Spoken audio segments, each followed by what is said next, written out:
Assalamualaikum warahmatullahi wabarakatuh.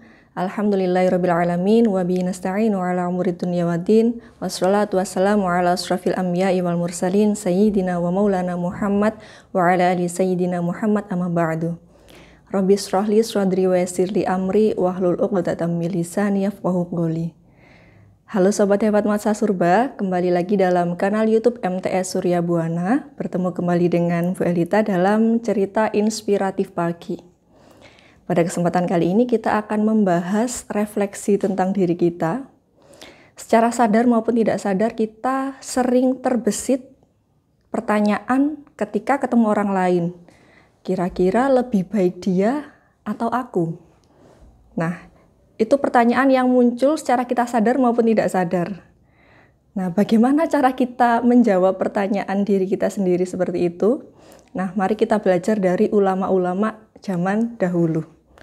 Yang pertama, ada seorang ulama bernama Imam Bakr bin Abdullah Al-Muzani.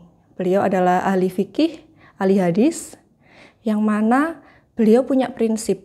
Ketika beliau bertemu dengan orang lain, maka beliau akan berkata pada dirinya bahwa orang itu lebih utama dari saya. Kenapa seperti itu? Ada dua alasan yang mendasari pemikiran beliau. Yang pertama, beliau merasa bahwa beliau tahu akan dirinya sendiri. Beliau tahu apa saja amalan-amalan yang beliau kerjakan, dan beliau juga sangat tahu dosa-dosa apa yang masih dikerjakan, maksiat apa yang pernah dikerjakan. Dan bahkan mungkin sesuatu itu yang menurut kita memalukan kalau diketahui oleh orang lain, sekalipun itu dosa yang sangat kecil sekalipun. Nah, ini sebenarnya salah satu benteng, salah satu hal yang sering tidak kita sadari, yang sebenarnya bisa kita buat menjadikan istilahnya tameng kita agar kita tidak sombong. Nah, ketika kita tahu bahwa kita sendiri adalah orang yang masih banyak kekurangan, maka kita tidak akan sampai hati untuk bisa menghina orang lain, merendahkan orang lain maupun mengejek orang lain. Dan alasan yang kedua, beliau itu ragu akan orang lain. Maksudnya apa? Beliau sekalipun kita bertemu dengan orang tersebut setiap hari, bahkan mungkin keluarga kita sendiri, tapi kita tidak benar-benar tahu apa yang dalam hatinya, apa yang ada dalam hatinya. Kebaikan apa yang dia sembunyikan daripada kita. Nah, ini juga ada kisah yang menarik dari cicit Rasulullah SAW untuk Sayyidina Ali Zainal Abidin. Nah, beliau itu oleh keluarganya dikenal sebagai sosok yang kikir, yang suka mengumpulkan harta.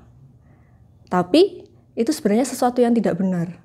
Nah, jadi suatu ketika itu, ketika beliau wafat, orang yang memandikan beliau itu kaget.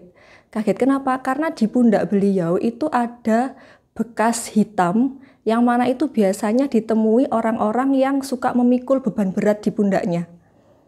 Nah, dari mana itu? Nah, akhirnya terungkap bahwa beliau itu orang yang suka sedekah sembunyi-sembunyi di malam hari. Jadi setiap malam beliau itu memikul sekarung tepung dan sekantong uang untuk dibagi-bagikan kepada orang yang membutuhkan. Yang bahkan orang tersebut juga tidak tahu kalau dia itu diberi sedekah gitu loh. Jadi orang itu tidak tahu loh, ini tadi sedekah siapa, dia tidak tahu.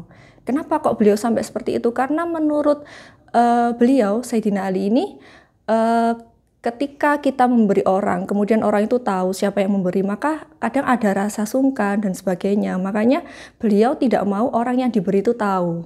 Dan yang kedua juga beliau memang tidak ingin menampakkan bahwa beliau telah bersedekah. Nah, terus taunya orang-orang dari mana? Jadi orang-orang yang disedekahi tadi, yang tidak tahu siapa yang bersedekah kepada mereka, tiba-tiba pagi hari mereka lihat di depan rumah mereka ada sekantong tepung sama uang yang mereka benar-benar sangat membutuhkan. Jadi mereka taunya setelah Sayyidina Ali ini wafat ya. Setelah beliau wafat, akhirnya orang-orang tahu, oh, berarti selama ini yang memberikan saya sedekah itu adalah beliau.